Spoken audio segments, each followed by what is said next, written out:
Welcome back to NRM 638, Python Scripting for ArcGIS Applications, Spring Semester 2015. In this session, we're going to work with a module called the OS module and work with subdirectories using the OS module. So if you go to the Blackboard website and NRM 638 class, go to Python scripts. And then in the week 1 Python basics, there's a text file, osmodules.txt. So you want to download that and we'll copy and paste from this text file. So right mouse click, save link as, or save target as. Okay, so we'll start the Python interpreter and we'll be copying and pasting from this text file, osmodules.txt. So the first thing we'll do is import the module. We'll Control C to copy, Control V to paste. There's a lot to this module. There's a lot of functions, and one of the functions we're going to use is change directory. So help os.change directory. So that's a built-in function, and it's basically just change directory and then the path that you want to change to. And that changes your current working directory. And your current working directory you can get using the .get current working directory function. So that returns a string representing the current working directory. So we could put that in a variable called myFolder. So in this case, what's inside that string variable myFolder? So that's my current working directory right now. Okay, so what we'll do is change our current working directory using the change directory function. Control C and then Control V to paste. So now that's our current working directory, C. Okay, remember that a backslash is a special character in Python. So this is going to result in an error because it's going to see this \t and interpret that as a tab character. So we get that error. So there's 3 solutions to the problem when working with paths. So one solution would be to use a double backslash, and that will work. So now I could say, what's my current working directory? The second is we can use an R. And R basically says treat it as a raw string. Do not interpret the backslash as a special characters. So that'll work. So then the third solution would be to use a // in our path. We don't need that R. We'll just use a // And then once again, we could say get our current working directory, and it is C. Okay, so we'll put that ctemp in a string variable called myFolder, and then we'll use the os makedir to make some test folders inside our current working directory. So what we'll do is we'll go through a loop, and we'll basically say for I ranging from 1 up to including, and not including 11, so I is going to be 1, 2, 3, 4, 5, 6, 7, 8, 9, and 10. We'll make a new folder as my current working directory plus a backslash test folder, plus we'll convert that I counter to a string, and then we'll make a new folder. So we'll copy and paste this loop, then Control V to paste, and then enter to execute that loop. So we've created 10 new folders inside ctemp.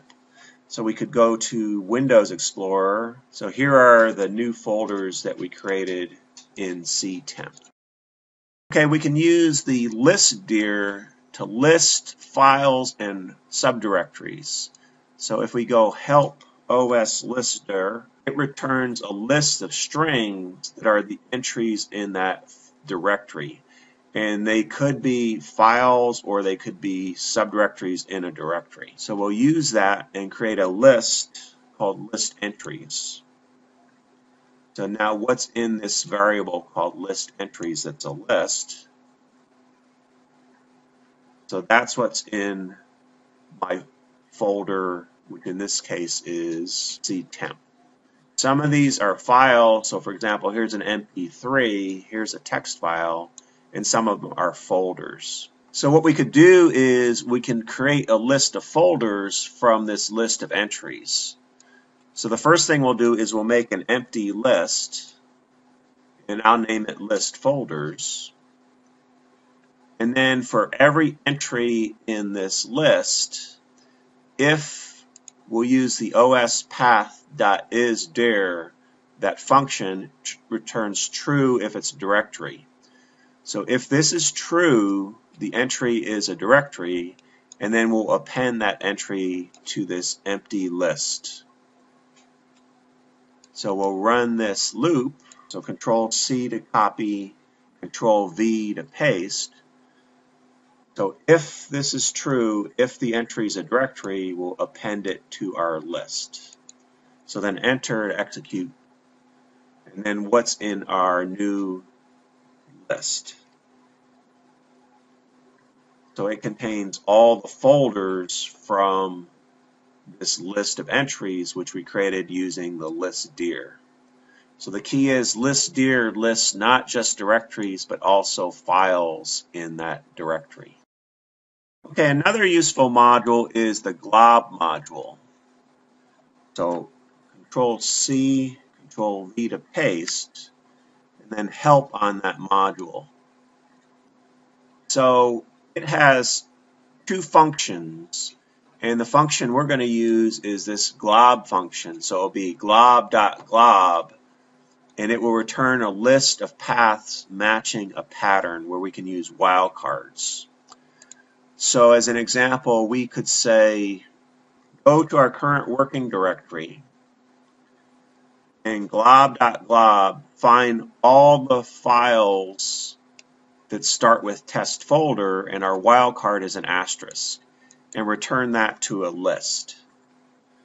So now if we look at what glob.glob returned, we've got all the folders that start with test folder. So we could remove those using the .rmdir function in the OS module. So for every folder in this list of folders, and enter, so that removes all those folders that were in ctemp that had a name test folder of some sort.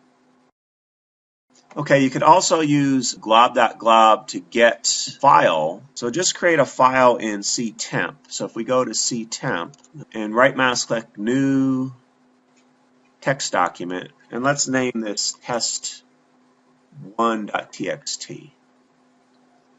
Okay, it's an empty file right now, but we can still get a list of files that start with test. So now if we look in that list, here's a list of files that start with test.